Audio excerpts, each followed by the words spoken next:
Hi students, welcome to another very exciting session of mechanical characterization and modeling of tissues. So in the previous class we were talking about the different mechanical testing methods. We have learned about some of the in vivo testing methods which are majorly done on the live animals or the human models, as well as we have talked about tensile and compressive testing methods. So let us continue on that front and let us learn about few more techniques, and then we will take a few examples into testing of real scale soft tissues and how do we do that, right? So let's get started. So the next technique which we have already introduced partially during the in vivo tests is the indentation test. Indentation test is also performed as a part of in vivo as well as in vitro. In vitro is somewhere where you have a isolated sample of a material of skin or some other soft tissue, and it could be from an animal model or a human model or a cadaveric model per se. Like it cannot be from a live model, right? So in an indentation test, by utilizing a small indenter to examine the sample's surface, that is what the purpose of the indenter is, indentation can be used to determine the mechanical properties of the material, be it soft or hard, right? Of course, the type of indenters will change when you are doing the soft or hard. The force displacement curves are created by recording the external force exerted on the sample during indentation and the displacement of the indenter during the experiment, right? So very similar story. You get the force and displacement, and that is measured in a dynamic way. So you get a set of data points, and you can plot that force versus displacement, just like in a UTM. Very similar, right? The indentation offers a number of benefits over the conventional techniques for identifying soft tissues. So basically, for majority of the soft tissues, you don't need the entire sample to be excised or taken out from a cadaver and things like that. You could just use the indentation. But the problem with that is, in a cadaver it is okay that you have a heart in which you're poking this, or a liver model where you're poking this. But majority of the cadavers, if they're not fresh, then they can have huge tissue dehydration and the properties may not seem exactly the way they are. And again, the problem with the indentation tests, which I've explained previously, includes just using the data at a very low amount of values of forces.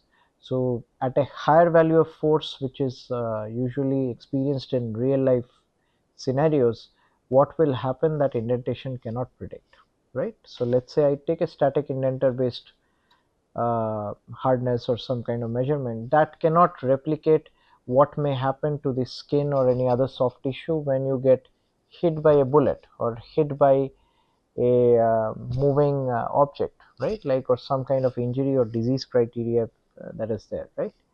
So indentation gives us a very narrow view of the mechanical properties, but still is fairly useful for a lot of different applications. Majorly, if you're from the backgrounds in biology or like biotech, you may have done an indentation test on a hydrogel or some form of tissue. That is one of the reason we want to change that opinion, that do not just go with an indentation test and claim it's a tissue mimic or something like that. We have to go for very exhaustive mechanical testing, which is more than the indentation tests, right? As testing is not limited by the requirement for uniform dimensions or a uniform cross sectional area between the samples, the result accuracy is increased. This is one of the benefits of indentation test. You have a very narrow tip which you of any size of sample, tissue sample which you take, you can poke that and probe it and basically take the measurements. That's one of the advantages, right? So the schematic looks like this. You have a computer with a controller system basically moves the servo motor or controls the servo motor to make sure that the right amount of probing or right amount of displacement of the probe has occurred, and that has gone into the tissue sample within a certain limit, right? Like, it should not be penetrating the tissue sample. and in certain cases it could penetrate. There are needle and syringe based simulations where you do that, right? The indenter does that, and there is a load cell at the bottom which kind of measures the forces which are generated, right? And there are some supports and fixtures at the bottom to make sure there is no vibration, and the indentation test is done with high accuracy with no movement of the fixtures and other activities, right? Let's go further. So one of the common ways of indentation test is to do, and sometimes it is similar to a hardness test, like we call it indentation hardness test, is a Vickers hardness test, which is fairly common with metals, right? So here you can see a very close view of how the indenter looks like, and it has a sharp tip typically. It could be a little blunt tip also, but it's not that sharp that it would poke in and penetrate, right? So the tip, you are applying a force F, and that is the blue one is the surface of the tissue in which you are trying to understand the mechanical properties, right? Okay, so this is how the zoom in version of this tip looks like. This can be an extremely well cut metallic tip, and in certain cases it could be having a coating, or in certain cases diamond tip. So these kind of tips are often used to look at the right indentation results, right? Okay, this is how a hardness test or an indentation test results look like in a system like this. This is the black area which you're seeing in the picture here. Here is the area which has been indented, or area which has been kind of touched or poked, right? This could be within a metal or within a soft tissue. In this particular case, we are looking at a soft tissue, and there is a certain value of hardness and several other values which you calculate as a whole to understand the mechanical properties in general, right? Okay, the next test, like I've already mentioned, indentation test is not the kind of global standard. It's one of the tests which is easily done to take the mechanical properties. Like in majority of the times, like where other mechanical test equipments are missing. The next test, which is really important, is a fatigue test. Fatigue, by its name itself, means like when something is not able to take the loads any further. So that is what the state of fatigue is, right? So fatigue is a form of failure that occurs in structures subjected to dynamic and fluctuating stresses, right? So fatigue usually happens with a lot of wear and tear when you have loading and unloading cycles which are going on. One of the example is human fatigue. So if I walked 10,000 steps or 15,000 steps in a day, I'm going to get fatigued, right? So one is like mental fatigue, second is physical fatigue. My foot is going to get fatigued, and so the soft tissue within the foot is going to get fatigued, right? So very similarly, materials, when you subject it to loading and unloading cycles, very similar to the foot which is undergoing loading and unloading, they tend to get to the state of fatigue after a certain number of cycles. If say a person has a high weight, let's say I weigh 60 kilograms, somebody weighs 80 kilograms, their fatigue limits will be reached much more quickly. They will not be able to walk 10,000, 15,000 steps. Within 7,000 or 8,000 steps, they will be fatigued. Somebody with 100 kilograms, maybe within 3 or 4,000 steps. Very similar analogy with materials such as soft tissues. If you have, like if you increase the load, the number of cycles which would be required to take the soft tissue or the material to fatigue condition will be much more less, right? So that's one of the rule of the thumb while studying fatigue tests. So fatigue tests are often conducted in bridges, aircrafts, machine components, like anything which is cyclic loading and unloading. And fatigue tests have not been conducted much on soft tissues as well as hard tissues. Think about all the aspects of our body which is going through cyclic loading and unloading. I can imagine everything below my stomach, right? That is going through a lot of loading and unloading. But there are no detailed fatigue tests to see what is going on. Let's say somebody is wearing a hip implant, that will also have a fatigue limit. It may not behave exactly like the original bone, right? Somebody has a some kind of a stent based material which is undergoing a lot of like blood flows and other activities like like forces due to the artery and whatnot. So those kind of things can also fatigue over time. Hernial mesh, that can also fatigue. After a certain point, loading and unloading, the organ is trying to protrude out. After a certain point, it gets fatigued, right? So fatigue has a lot of application in the soft tissues domain, but has not been extensively used for mechanical testing. So term fatigue is used because the type of failure normally occurs after a lengthy period of repeated stress and strain cycling. Okay, so that's the important component here.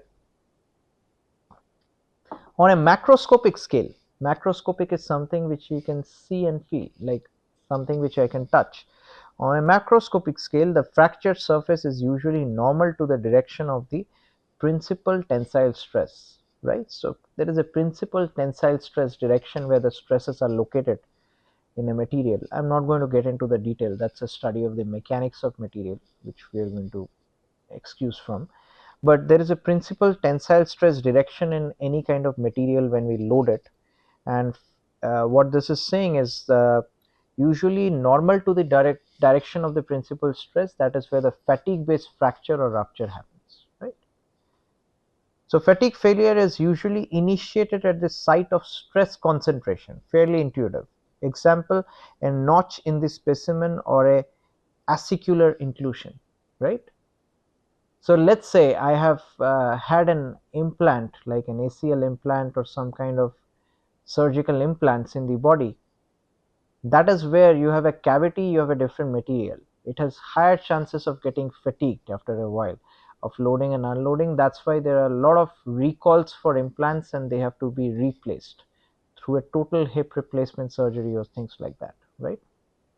So those kind of things can really cause issues, and a lot of biomaterials which are going inside the human body are also forms of soft tissues. They have to be fatigue tested before you could guarantee that they're going to stay for another 5 or 10 years or so, right? So the applied stresses may be tension, compression, flexural, which is bending, or torsional twisting in nature. So the fatigue kind of this is natural with any sort of loads. So the types of loads can be tension. Tension is pulling, compression is pushing, flexural is bending, right? This is being bent, and torsional is twisting. These kind of loads, right? So let's say footballer who is just working with his football shoes, like which is very high traction, keeps on twisting his foot every now and then. So this twisting can cause a fatigue after a certain point. He may get a ankle twist and finally a fatigue injury, right? So this is one example of the soft tissue injury. So a lot of these body components in soft tissues are undergoing these kind of loadings, right? They could have tension, compression, flexural, bending, or torsional in nature, right? So this is the starting point for the fatigue tests. This is how the schematic of a regular fatigue test looks like. So usually you have a machine frame, fairly big machine for testing specimens. Then you have a load gauge which looks at how much amount of compression or tension is being created. You have a load cell which measures how much load you are applying to the specimen, and then you have the specimen followed by the spring, guide, and a mass, right? So what you do in a fatigue test machine is you load the specimen under either tensile, compression, or twisting or bending load, where you apply one kind of load. Let's say it's under twisting. You keep on twisting this by 5 Newton, 5 Newton, 5 Newton, keeps on going, keeps on happening like this, 5 Newton, 5 Newton for let's say 10,000 cycles. After that, all of a sudden, pop, it breaks, right? So that's a fatigue load criteria. Similarly, if you take a piece of soft tissue or any interactions between soft tissue and a cartilage or a ligament, you take that, keep on rotating it, twisting, after a certain set of cycles it pops. Same can be through tensile or compression, right? Brain tissue, let's say you keep on compressing it at a certain rate, after 50,000 cycles all of a sudden it splashes. Just totally disrupts. So that's how a fatigue test is conducted. This is the schematic of things, right? This is an example of tension compression kind of fatigue testing, whereas the dog bone size specimen, specifically metal here, metals are used quite a lot for implants. You can place a soft tissue here as well, but like I've told you, the fatigue tests have seldom been conducted on soft tissues, so there is not too much of reported literature, right? So this specimen undergoes tension compression, so it keeps on doing these kind of activity like with the machine. So here is a specimen, it is constantly doing, one side could be fixed and the other side is constantly doing this activity, right? So due to this tension compression, after a certain y or certain number of cycles, this specimen tends to break, right?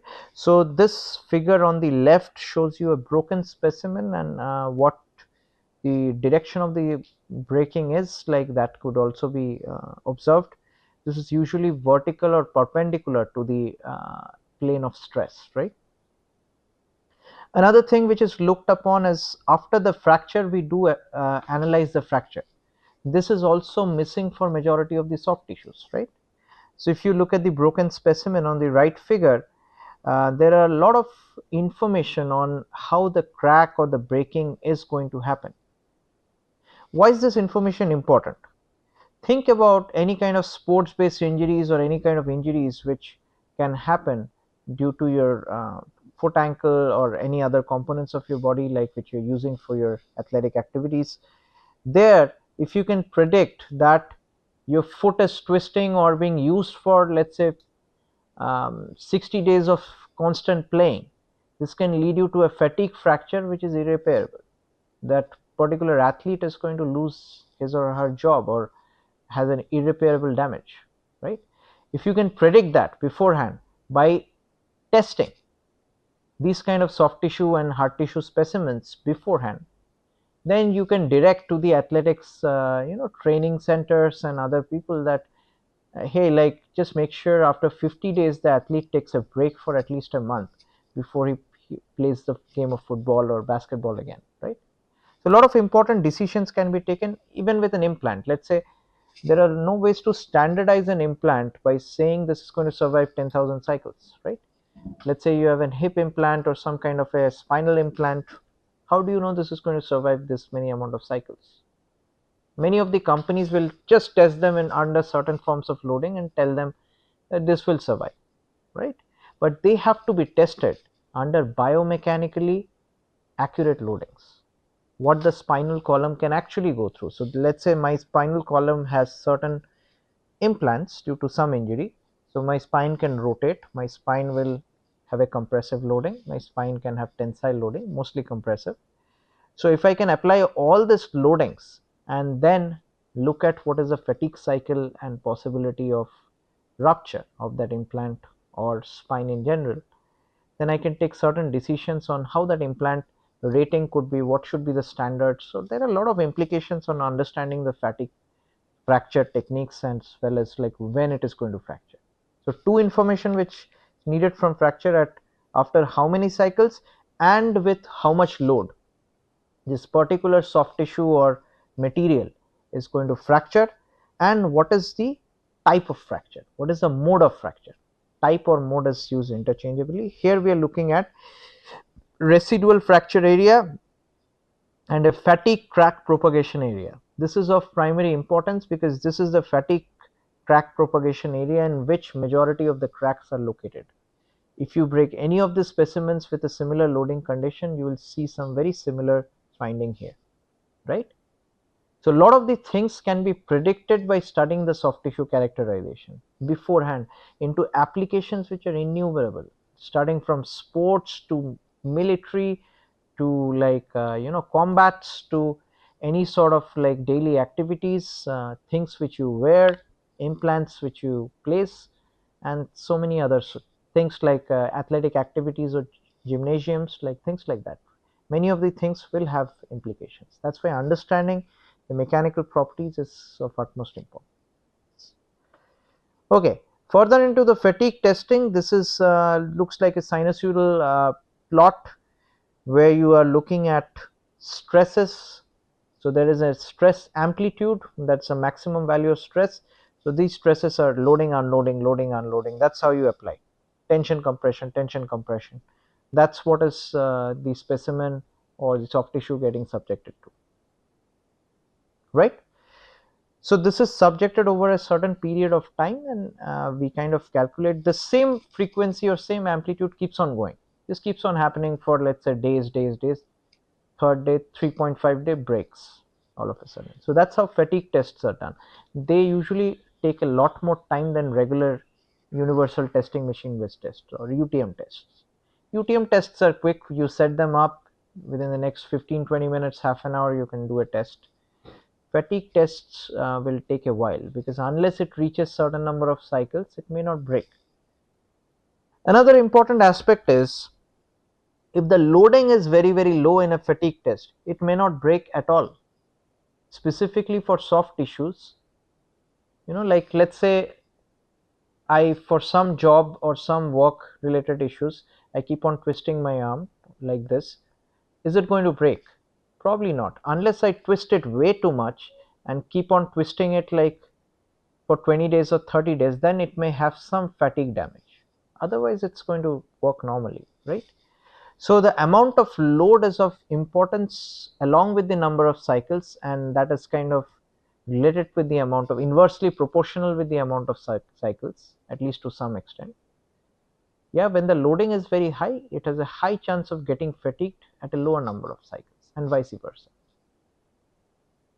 Okay, so let's look at how a fatigue test is plotted. So along the y-axis you have the stress value, which we have just seen. This is the stress which you are applying, and along the x-axis you have the number of cycles.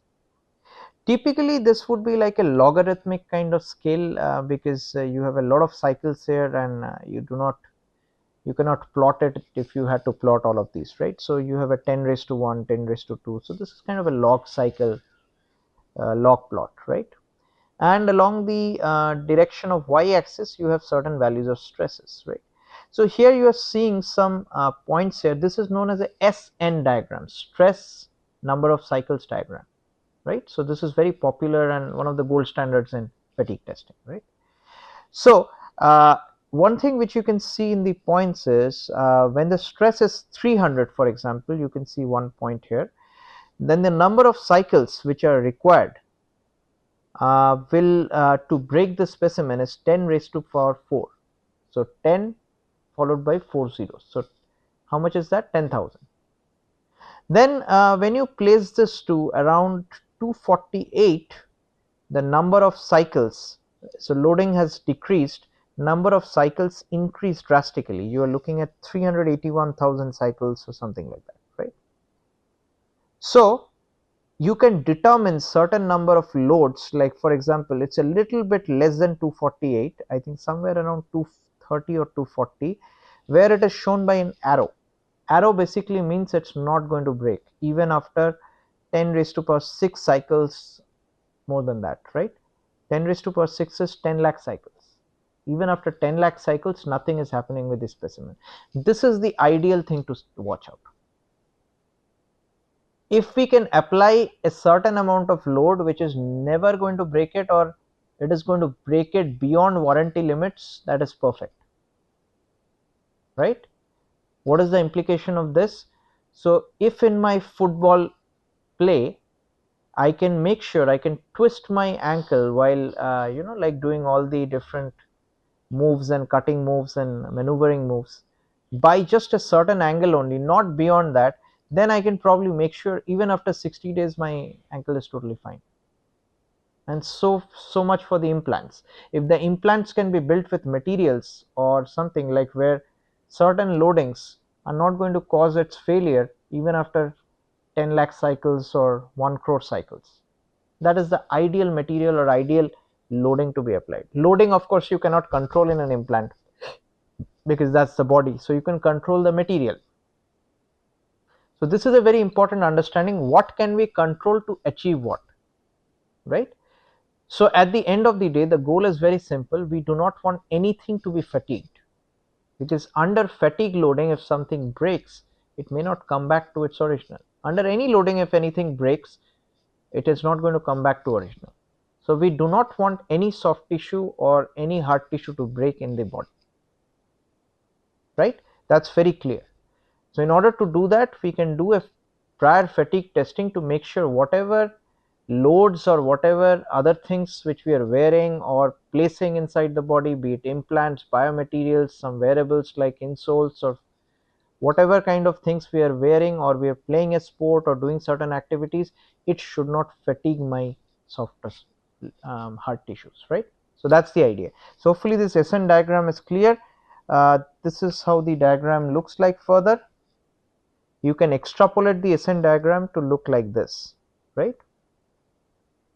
So what we are looking at is Rm is typically a value at which that is a risk value. If you go to a stress value of around 450 here, as we can see here, then basically it is not going to survive too many cycles, like not even 10 raised to power 0. It's going to break in the first cycle itself, right? But if you keep on decreasing the load, the number of cycles drastically increase, and then around sigma A, which is around, I would say 230 or something, you are able to achieve the optimal loading which the material or the soft tissue, whatever you're testing, can survive as many load cycles as possible, at least to the fatigue testing limits. Like, it's great, right? You cannot keep on testing fatigue for a year, right? Like, that's not possible.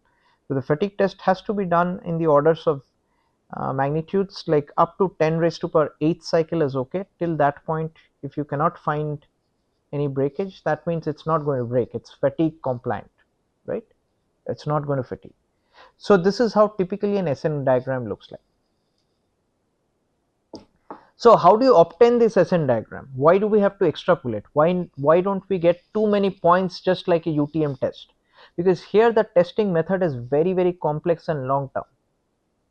One test which is corresponding to one black dot or black point here is basically your so many hours of test. You have applied one load for so many cycles, let's say 10,000 cycle. After that, based on that, you have plotted one point which has the load value and the number of cycle value. So it is going to take 3 or 4 days in certain cases to get one experimental point. So you can repeat this 5 or 10 times and get all the other experimental points, then you have to extrapolate. Otherwise, you will have to keep on doing these experiments forever, right? So fatigue testing experiments are long term, it takes a while, much more complex than a UTM. So that's why extrapolation is needed in the SN diagrams. Let's go further. So let's revisit quickly the biomechanical properties of soft tissues now that we have learnt majority of the techniques for the material characterization or soft tissue material characterization. We have talked about in vivo techniques. We have learnt about the different tensile and compressive loading techniques, which are the in vitro techniques, as well as the fatigue testing and the indentation tests, right? So the next thing which we want to learn about are some examples where testing has been conducted on soft tissues, right? And we will of course like talk about majority of these examples all through this course in different categories and forms, right? So let's revisit the soft tissue biomechanical properties for a minute, and let us take a look at how the properties look like relative to each other. So on the leftmost plot, we talked about having the softest tissues on the human body, where y-axis elastic modulus, that's the stiffness, and the soft tissue is written on the x-axis and elastic modulus on the y-axis. So the hardest of the softest tissue, so the softest meaning its maximum modulus is 0 to 0.08, so less than 0.1 megapascal, so very low stiffness, right? The hardest among that those extremely soft tissues is the breast tissue. And another thing to observe is breast tissue has a lot of variation, right? So it has a huge error bar indicating that breast tissue is not uniform across subjects, right? The next issue which we look at is spleen. not a very widely studied, but we had explained what spleen is, followed by the tongue. But the good thing with spleen and spleen, at least, it doesn't have too much of variation. It could be that it has not been tested quite widely. That's why you do not see a lot of variation. That could also be possible, right? Tongue tissue has not been tested very widely, but tongue tissue has a lot of variation. Then you have a few more like the brain, esophagus, lungs, stomach, and tonsils. These are also fairly soft tissue, and the softest of them all is the brain tissue with a very small error bar.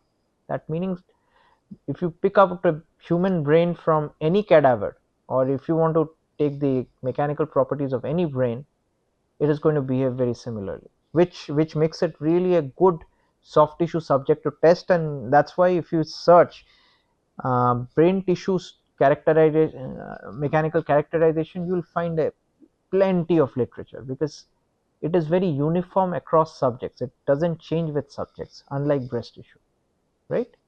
So this is the first map to be revisited. The second one is the medium stiffness soft tissues. We had talked about they are ranging from a modulus of 0 to 1 megapascals to between 0 to 0.8, closer less than 1. So the hardest of this medium stiffness examples are the uterus. So uterus is the part of the female pelvic system which houses the fetus during the growth and the different stages of childbirth.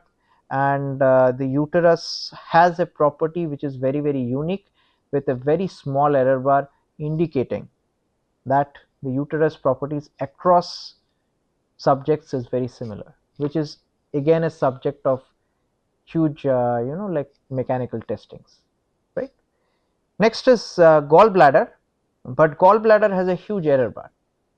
This basically means gallbladder material properties are changing from one subject to another. Next is liver. Again, liver has almost an error bar the size of its own property. So that means its properties changes quite drastically. And you have the kidney with a little slightly lower, smaller error bar. So the kidney properties are not that changing as compared to liver, but still some of them have huge error bars, indicating either a lot of tests have been conducted, that could be one of the cases, but majority of these have changing properties, right? So whenever you have a changing property kind of tissue, you need to talk about patient specific or subject specific modeling or tests. Otherwise you cannot say, if you conduct a test on a particular liver model in the United States, like on a particular subject, and you compare that with a person in Korea or in India, they are not going to compare similarly, right? That's the idea. The last one is the hardest soft tissues. You are looking at the ones which are much more stiffer than the middle grade stiffness tissues. The stiffest or the hardest out of those are the skin. So skin has a quite a bit of error bar, meaning skin has widely changing properties, and that is true, right? Skin changes properties when you go from one location of the same human body to another, as well as if you go from one person to another.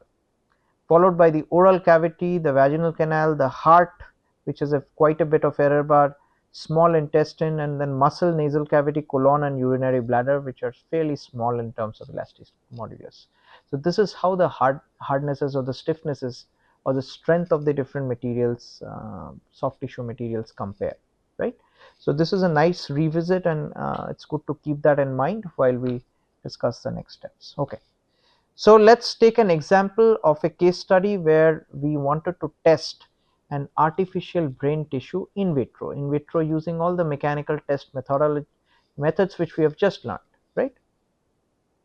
So what was the reason for testing a artificial brain tissue or a brain model? Traumatic brain injury, which is commonly known as TBI. So whenever we test a certain kind of soft tissue, it has to have some application. That's why the course is directed towards soft tissue characterization and applications, because if the characterization is not worthwhile for an application, it's of no use, right? So the application here is traumatic brain injury, which is a very common injury, majorly occurring due to blast exposure or head impacts in contact sports, as well as ballistic impacts. accidents are one of the most critical research areas, right? Like vehicular accidents, like where there is a car accident, right? So here traumatic brain injury starting with a concussion can cause permanent damage to the tissues inside the brain, and that is of huge research interest, and a lot of groups all across the world are working on this, right? But the area of TBI is poorly investigated due to limitation of brain tissue availability. So brain tissue is the most difficult to obtain due to a lot of ethical issues. Like specifically, if you try to take brain tissues, human brain tissues in India, you will have to face a lot of ethical hurdles. Even in other countries, it's easier to take out a piece of skin, but for the brain, you have to break the skull and then take out the brain tissue. It's easier to take it from, that's why animal models or a mice model or things like that, right? But from a human standpoint, it's very difficult to ethically surpass those points, right? So brain tissue is very difficult to obtain, so that one part is there. Second is there are not too many brain tissue mimics out there, so nobody has been able to engineer tissues, like engineer a brain tissue which has mechanical properties similar to the brain tissue. It could have engineered the brain tissue right in other forms, like it behaves like the brain, like it has the cells, neurons and other things, but it does not behave exactly mechanically like the brain tissue, right?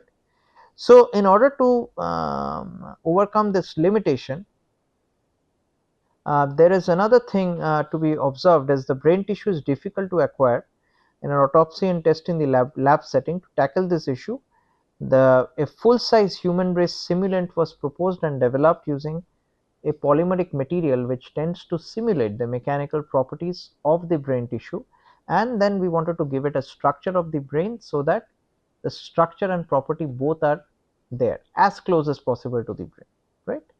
So based on the number of mild to moderate traumatic brain injury cases reported in literature, 3 TBI prominent locations were chosen. So first is material, second is structure of the brain, third is locations of the injury, how the injury actually happens in a real biomechanics or real life scenario. We wanted to replicate that, right? One example or one common location was the prefrontal cortex of the frontal lobe.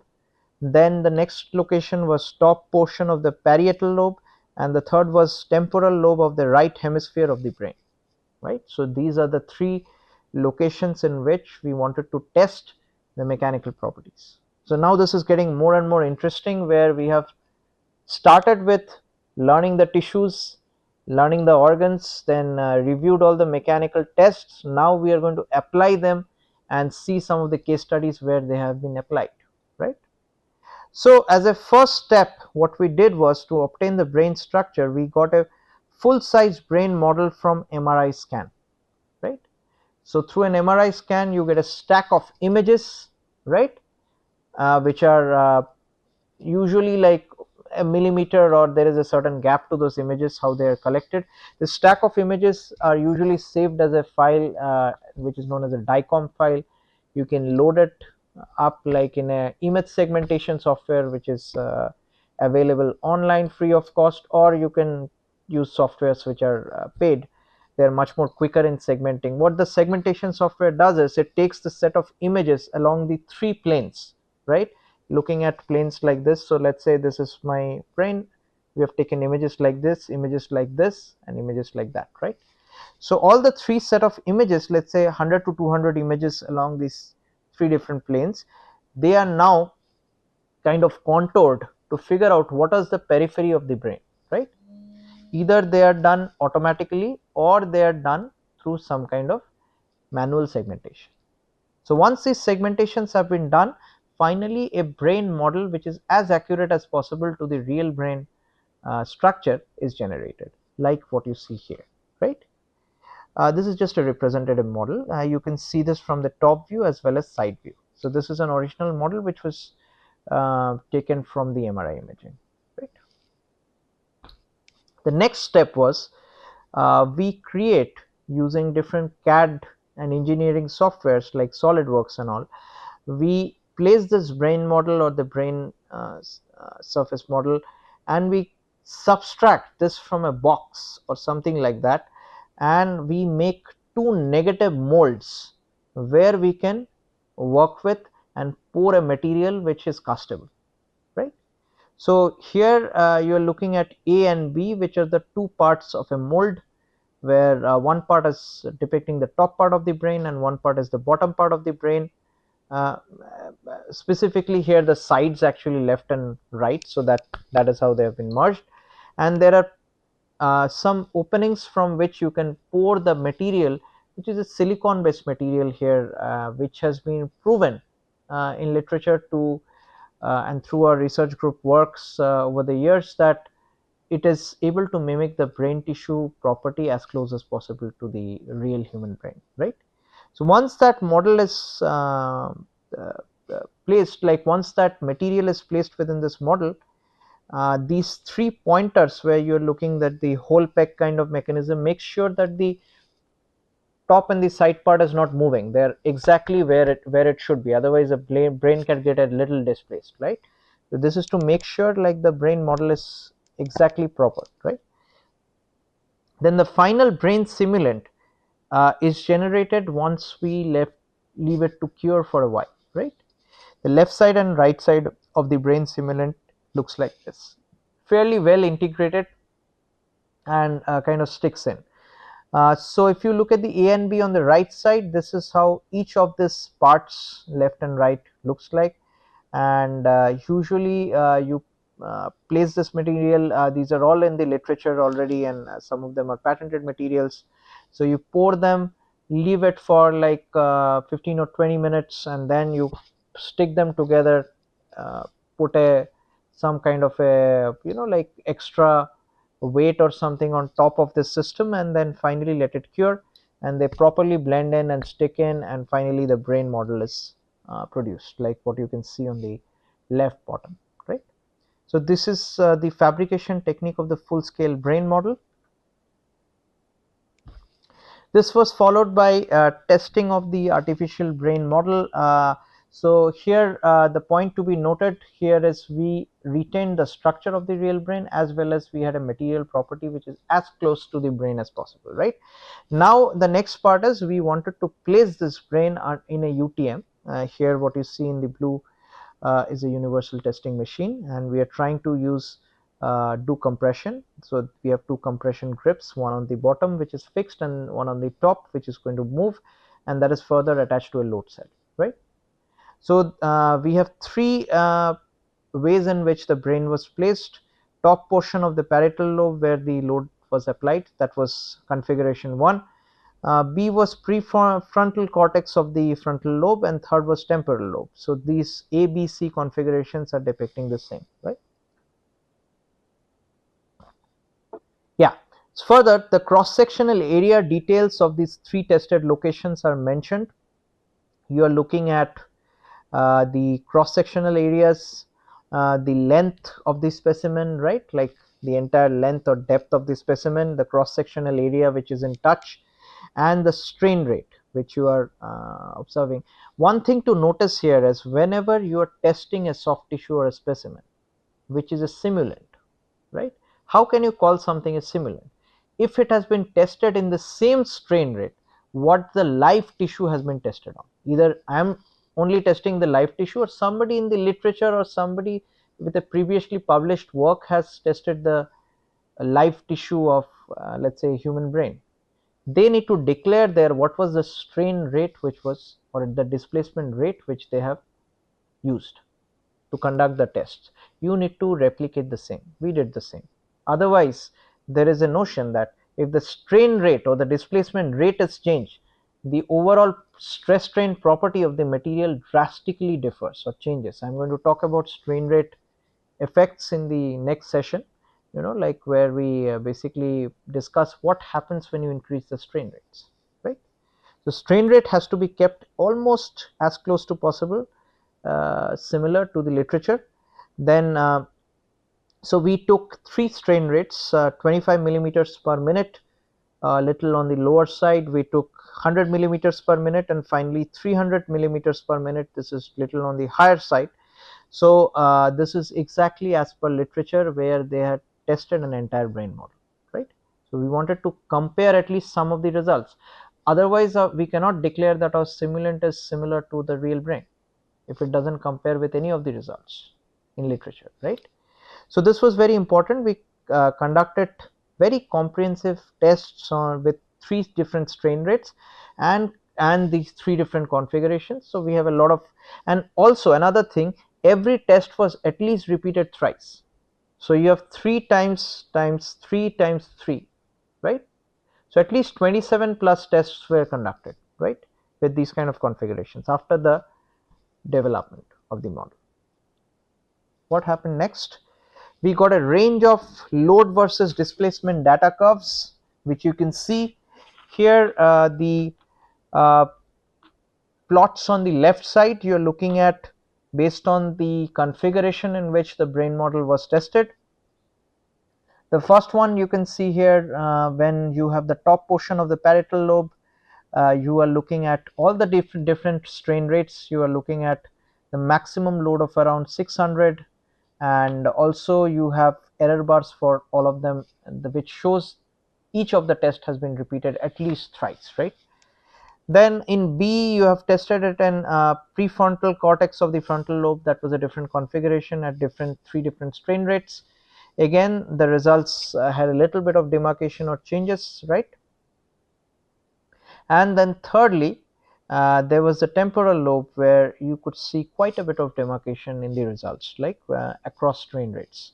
So in the first configuration you did not see a lot of differences in the stress strain or the load deformation or load displacement data due to the strain rate change. In the second configuration we did see some change, and in the third configuration we saw a significant amount of change, right? All this data was placed together on top of each other because the maximum load values in each of these configurations were different, as can be seen in the 3 plots on the left. So they were all kind of superimposed in a single plot, as we can see on the right? So O1 refers to the orientation 1, O2 orientation 2, and O3 orientation 3. So in this 3 orientation we are looking at the 3 different strain rates. So just take a look. One thing we can very clearly say, so all the black lines on the plot on the right are orientation 1, all the red lines are orientation 2, and all the blue lines are orientation 3. So basically we can see a very clear difference due to the orientation on this load displacement data, right? So which proves that how you orient the brain or how you orient any soft tissue structurally has a lot to do with the overall properties. So this is to be kept in mind. So we cannot be taking a small tissue sample of the brain, which majority of the research is doing so far, and we just test it under uniaxial loading or some uniaxial compression, and we just say this is the brain tissue property. That's not the most accurate. That can depict some property details, but the most accurate one is if you have the tissue property incorporated within the structure of the actual tissue and with the right loading conditions. Okay, these 3 things are absolutely important to get the right values of mechanical properties. The next thing which we noticed was the strain rate did not have, in this particular case, in general soft tissues have a lot of effects on the strain rate, but in case of brain tissue, this artificial brain tissue, we did not see a lot of effect of the strain rate, at least in this case, but we saw a significant effect of the orientation, right? So this is the point to be noted, and hopefully this will be one of the learnings from this case study. So the load displacement plot for the brain simulant at the 3 different locations have been compared here, right? And you're looking at the brain deformation upon loading. Oops. Yeah, some further points can be discussed. So left you are looking at the 3 tests again, but earlier plot you were looking at the load versus displacement. Now you are looking at stress versus strain. This is just to indicate whenever you have load versus displacement data, it's not very difficult to convert it to stress versus strain. I had already explained that in previous sessions. So now the stress versus strain plots were compared, and one thing to be noticed was when all these 3 plots were placed together, they had a very similar response, as we can see on the figure on the right, which clearly says that load versus displacement plots are not the most accurate to depict the mechanical properties. That is the reason we always compare as a gold standard the stress versus strain portfolio or the profile, right? Because as we can see very clearly, with the orientation, the load versus displacement was drastically different at the three orientations.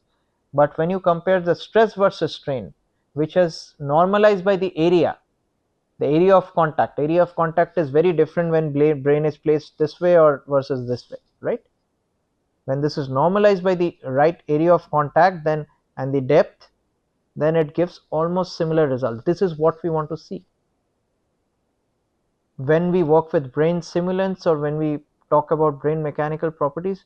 I do not want to confuse people by saying, oh, if you place the brain in this direction or that direction, or you apply high strain rate, properties are going to change. That is not very conclusive, right? We need to come out with properties which are accurate and as much as possible a single value or a single set of values, right? It is easier to say that what I really see in this particular brain tissue properties is this, rather than saying, oh, this can happen, that can happen, and these many parameters can change, right? So that can happen basically with the stress strain profile, which we need to find out for any soft tissue with the structure and loads, right?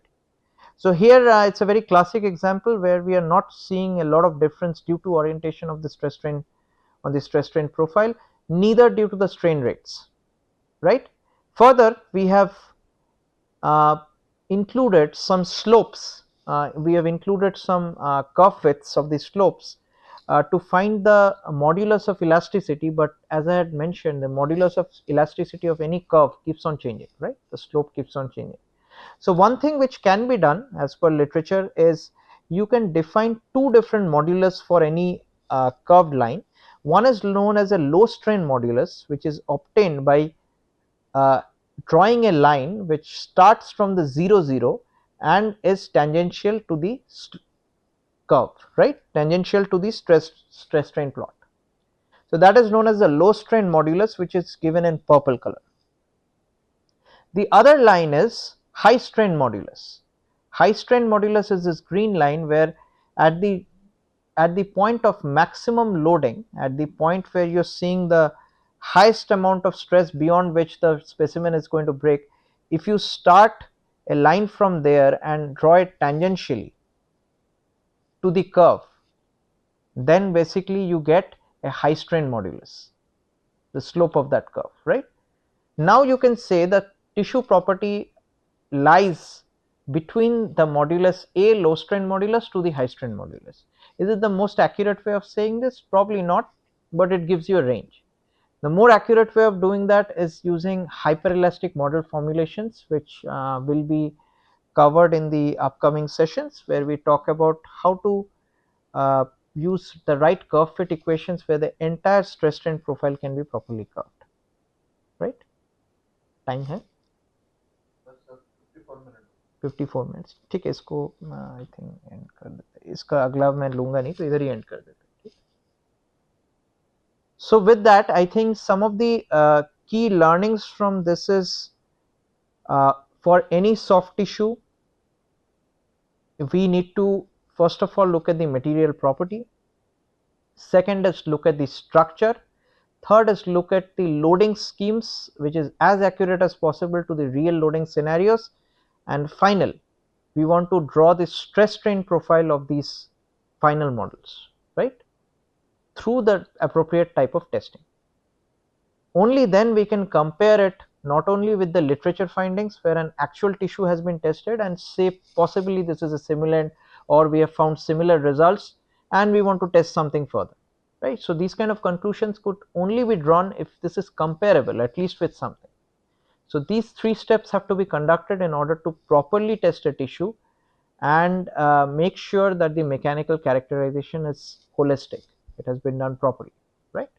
So with this case study, that will be all for this session. We will continue learning about effects of different other parameters which can change the results which you get from a mechanical test. And stay tuned for learning about that and more exciting case studies and other examples as we go along. Okay, so thank you.